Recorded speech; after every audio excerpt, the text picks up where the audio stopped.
নমস্কার, আমি অর্জুন বিশ্বাস, নদিয়া উত্তর সাংগঠনিক জেলার ভারতীয় জনতা পার্টির সভাপতি।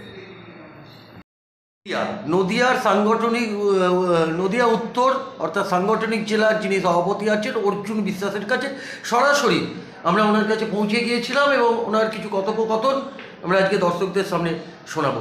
প্রথমে দাদা, আমাদের সংবাদ মাধ্যমের তরফ থেকে আপনাকে স্বাগত জানাচ্ছি। নমস্কার। যেভাবে মাননীয় প্রধানমন্ত্রী 18 তারিখে অর্থাৎ কলকাতায় পা রাখতে চলেছেন এবং একটি সভা করবে, তার আগে দেখা যাচ্ছে যে ঠিক আজকে 16 তারিখে মুখ্যমন্ত্রী মমতা বন্দ্যোপাধ্যায়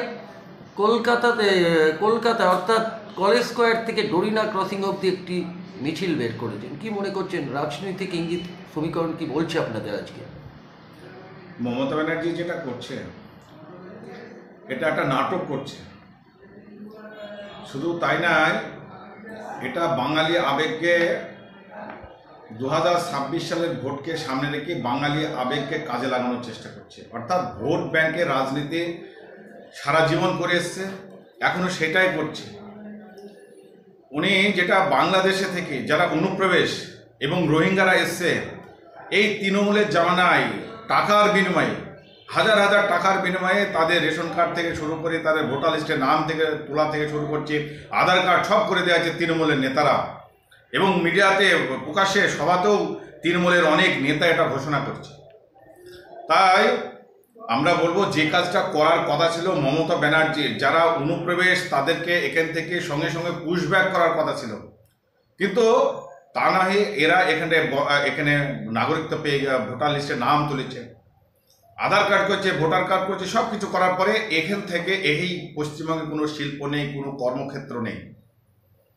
তাই এখানকার সমস্ত এখানকার যারা বাসিন্দা এবং রোহিঙ্গা এবং অনুপ্রবেশ, তারাও আজকে বিভিন্ন রাজ্যে যাচ্ছে সেখানে পরিযায়ী শ্রমিক হিসাবে।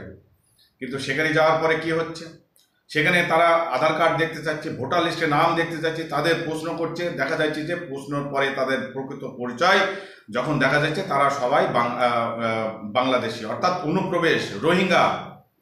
কিন্তু তারা ওই রাজ্য সরকার মহারাষ্ট্র থেকে শুরু করে উত্তরপ্রদেশ, হরিয়ানা, যেটা বলে উড়িষ্যা থেকে যেসব যেখানেই ছত্তিশগড়, যেখানে থেকে এইসব পরিযায়ী শ্রমিকদের তাদেরকে পরিচয়পত্র চাওয়া হচ্ছে, সেখানটায় দেখার পরে তারা বিভিন্নভাবে কোয়ারি করার পরে দেখা যাচ্ছে যে অধিকাংশই মেজরিটি পার্সেন্ট তারা বাংলাদেশে রোহিঙ্গা।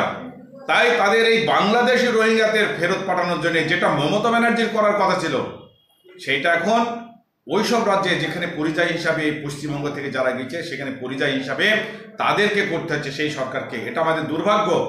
কিন্তু মমতা ব্যানার্জি কি করছে, এই যে বাংলাদেশকে এটা বাঙালি হিসাবে তুমি ট্রিট করছেন, তারা কিন্তু বাঙালি বলছে না, বাংলা ভাষায় কথা বলছে বলে বাঙালি সকলে নেয়, কেউ বাংলাদেশি, কেউ রোহিঙ্গা, তারাও এখানে এসে বাস করছে বলে তারা বাংলা ভাষায় কথা বলছে, কিন্তু বাঙালি ভাষায় হলেই সকলেই বাঙালি নয়। তাই আমি মনে করি যে মমতা ব্যানার্জির এই নৈতিক যে কাজটা আজকে করছে সেটা নাটক এবং ভোটে রাজনীতি করার চেষ্টা করছে, এক শ্রেণীর সমাজকে খুশি করার চেষ্টা করছে, যাতে ভোট ব্যাংকে পরিণত করার চেষ্টা করছে। আমরা জানি মমতা ব্যানার্জি যখন বিরোধী দলনেত্রী ছিলেন, তখন পার্লামেন্টে এই অনুপ্রবেশ নিয়ে সেই সময় সিপিএমের তৎকালীন জ্যোতি বসুর উপরে চড়াও হয়েছিলেন, যে না পার্লামেন্টে চড়াও হয়েছিলেন এবং সেখানে ছুঁড়ে ফেলে দেওয়া হয়েছিল যে অনুপ্রবেশকে বেছে বেছে পুশব্যাক করতে হবে। কিন্তু ক্ষমতা আসার পরে এই মমতা ব্যানার্জি এই রোহিঙ্গাদের, এই অনুপ্রবেশদের ভোটার তালিকার নাম তুলে তাদের ভোট ব্যাংকে পরিণত হচ্ছে এবং তাদের ভোটে আজকে দুবার তিনবার ক্ষমতা এসছে। কিন্তু তাই এখন যেহেতু নতুন করে ভোটে আবার সার্ভে শুরু হচ্ছে, অর্থাৎ ভোটার লিস্টে সংশোধনের কাজ শুরু হচ্ছে, তাই এখন এসব নাটক করছে। জানে যে যেমন বিহারি অনেক ভোটার, প্রায় 45 লাখ উপরে ভোটারের নাম ভোটার তালিকা থেকে বাদ যাচ্ছে, এখানেও সেরকম বাদ যাবে। তাই এখন থেকে বাঙালি আবেগকে কাজে লাগানোর চেষ্টা করছে, কিন্তু শুভবুদ্ধি সম্পন্ন বাঙালি তারা এই মমতা ব্যানার্জির নাটক, পা ভাঙার নাটক, হুইল চেয়ারে বসার নাটক, মাথায় ব্যান্ডেজের নাটক, এই নাটকটা আবার দেখতে শুরু করেছেন। তাই আগামী দিনে কোনো নাটকে আর কাজ হবে না। 2026 সালে এই মমতার বিসর্জন যাবে এই শুভবুদ্ধি সম্পন্ন বাঙালিরাই। কিন্তু অসমের মুখ্যমন্ত্রী যে কথাটা বলেছেন যে যারা বাংলা ভাষায় কথা বলে তাহলে তারা সবাই বাংলাদেশি, সবাই বাংলাদেশি। তো আপনি কি মনে করছেন আজকে যারা বাংলাদেশে আজকে প্রত্যেকটা মানুষের মনে একটা প্রশ্ন জাগছে, তাহলে আমরা যখন পশ্চিমবাংলায় থাকি আমরা তাহলে যখন বাংলা ভাষায় কথা বলছি তাহলে আমরাও তাহলে বাংলাদেশি? এইটাও একটা ভুল ব্যাখ্যা হয়েছে, এটাও একটা ভুল ব্যাখ্যা হয়েছে। এই ব্যাখ্যাটাও কিন্তু এই মমতা ব্যানার্জি এটাকেও সেই ভুল ব্যাখ্যা করছে। ওখানে যারা বাংলাদেশে থেকে এসছে ওই একই কথা বলতে হচ্ছে, সেখানটায় সেখানে এসছে যখন বসবাস শুরু করছে অনুপ্রবেশ হিসাবে এসে তারা তো বাংলা কথা বলবে, বাংলাদেশ থেকে এসে। শুধু পশ্চিমবঙ্গ থেকে গিয়ে বাংলা কথা বলে না, বাংলাদেশ থেকে যারা এসে তারাও বাংলা ভাষায় কথা বলছে। তাহলে বাংলা ভাষায় কথা বললেই এই পশ্চিমবাংলার অধিবাসী হবে না, তারা তো অনুপ্রবেশী হবে। তাই অনুপ্রবেশ এবং পশ্চিমবঙ্গের বাঙালি এদেরকে মিশিয়ে দিচ্ছে, এখানকে খিচুড়ি পাকিয়ে দিচ্ছে এই মমতা ব্যানার্জি। তাহলে বিরোধী দলনেতা একটা প্রশ্ন বারবার বলে আসছে যে হিন্দু হিন্দু ভাই ভাই 2026 বিজেপিকে চাই। রাজ্য সভাপতি অর্থাৎ শ্রমিক ভট্টাচার্য বর্তমান রাজ্য সভাপতি, উনি বলছেন যে হিন্দুও চাই মুসলিমও চাই মা কালীর ছবি রেখে। তাহলে রাজনীতি কোন দিকে যাচ্ছে আপনি বলছেন? এখন শ্রমিকরা তো স্পষ্ট বলেই দিচ্ছে যে মুসলিম সমাজের প্রতি আমাদের কোনো বিদ্বেষ বা কোনো কিছু নেই, তাদের প্রতি আগ্রহ সহকারে উনি বলেছেন যে আমরা মুসলিম সমাজের কাছে আমরা এই বার্তায় দিতে চাই যে মুসলিম সমাজে যারা আজকে পিস্তল হাতে করে বোমা হাতে করে আজকে এক মুসলিম আর এক মুসলমানকে মারছে, হ্যাঁ ইয়ে করছে, তারা প্রত্যেকেই কোনো হয় তৃণমূল করছে বা সিপিএম করছে। এই তৃণমূল এবং সিপিএম এদেরকে নিয়ে রাজনীতি করছে। আমরা চাই এবং রাজ্য সভাপতি চাই যেমন তাদের হাতে কলম দিয়ে বই দিয়ে তাদের সুশিক্ষিত করে তাদেরকে আজকে সামাজিক প্রতিষ্ঠাতা দিতে। আর আমরাও কিন্তু সেই লক্ষ্যে এগোচ্ছে। শুভেন্দুদাও কিন্তু আমার মনে হয় তার এটার বিরুদ্ধে বলেনি। শুভেন্দুদা একটাই কথা, যারা আদর্শ তারা দেশপ্রেমিক, যারা মুসলমান হোক আর হিন্দু হোক, তারা যারা আদর্শে ভারতবর্ষের সংস্কৃতিতে যারা বেড়ে উঠেছে তারা সকলেই হিন্দু, আর এই জন্যই তিনি হিন্দু শব্দটাকে ব্যবহার করছেন। আচ্ছা দাদা, আপনারা কি করে মানুষকে বোঝাবেন বাংলাদেশি আর বাঙালি এক মানে সেম না? এখানে যা রাজনীতিটা হচ্ছে মানুষকে কীভাবে বোঝাবেন আপনারা? এটা তো আমাদের প্রত্যেকটা বুথের যে ডেমোক্রেসি যে চেঞ্জ হয়ে গেছে এলাকায়, লাফি ভোটার লিস্টে ভোটারের সংখ্যা বেড়ে যাচ্ছে।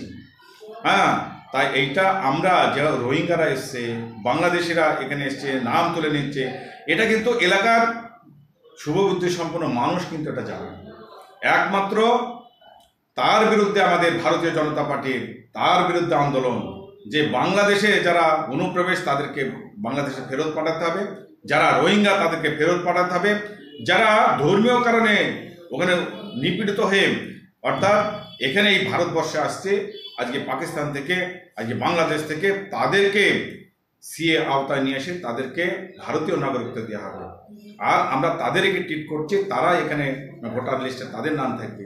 আমরা সেই জন্যেই কিন্তু মমতা ব্যানার্জি অনুপ্রবেশকেও বাঙালি হিসাবে দেখছে, আজকে রোহিঙ্গাদের বাঙালি হিসাবে দেখছে। আমরা এইটা সাধারণ মানুষের কাছে আমরা তুলে ধরবো বিভিন্ন সেমিনারের মাধ্যমে, বক্তব্যের মাধ্যমে, এবং সুবোধ সম্পূর্ণ মানুষ কিন্তু এটা জানে। আমি একটা দু একদিন আগেই আমাদের কংগ্রেসের এক নেতা অধীর রঞ্জন কিন্তু এটা ক্লিয়ার একদম খুব ভালো মতন বলছিল, এটা মমতা ব্যানার্জির যে নাটক করছে। আমরা কিছুদিন আগে আমরা দেখেছিলাম যখন লকডাউনের সময়, তখন এই মমতা ব্যানার্জি কোথায় ছিল? যে বাংলাদেশ যখন বিভিন্ন রাজ্য থেকে পরিযায়ী শ্রমিকরা যখন আসতে চাচ্ছিল, তখন বাঙালি প্রেম কোথায় ছিল? তখন তো বাংলার এই পরিযায়ী শ্রমিকদের এই পশ্চিমবঙ্গে ঢুকতেই দিতে চাচ্ছিল না, উনি সমস্ত বন্ধ করে রেখেছিল যে না, ওদেরকে নিয়ে হবে না। একটাই কারণ দেখেছিল, ওরা এখানে যে লকডাউনের সময় যারা যে এটা তখন ছিল করোনা রোগ নিয়ে আসছে, তাই তাদেরকে ঢুকতে দেওয়া হবে না। তাই তখন মমতা ব্যানার্জি এই বাঙালি প্রেম কোথায় ছিল সেটাই আমাদের মমতা ব্যানার্জির কাছে প্রশ্ন। আজকে কেন বাঙালি নিয়ে এত তিনি বাঙালি প্রেম দেখাচ্ছেন? তাই আমরা বলবো যে সাধারণ মানুষ এই নাটক, যেটা আগেই বলেছি আবার বলেছি, এই নাটক আবার শুরু করেছে 2026 সালকে জেতার লক্ষ্য নেই, বাঙালি আবেগকে কাজে লাগানোর জন্য। কিন্তু সাধারণ মানুষ মমতা ব্যানার্জির নাটক ধরে ফেলেছে এবং যে নাটকই করুন না কেন 2026 সালে বিজেপি ক্ষমতায় আসবে। এবং শুধু তাই নয়, এই অনুপ্রবেশ ভোটার লিস্টে তাদের নাম বাদ যাবে, এটা নির্বাচন কমিশন আজকে এটাকে কঠোরভাবে এই বিষয়টা দেখছে। আচ্ছা, পশ্চিমবঙ্গে যারা দেখা যাচ্ছে প্রত্যেক 1-2 মাস ভিতরে আগুন লাগছে, ধর্ষণ হচ্ছে, এটা নিয়ে কি বলবেন কানুন ব্যবস্থা নিয়ে? দেখেন, ধর্ষণ এটা তো মমতা ব্যানার্জি আজ থেকে কয়েক বছর ক্ষমতায় আসার পরপরই উনি পার্স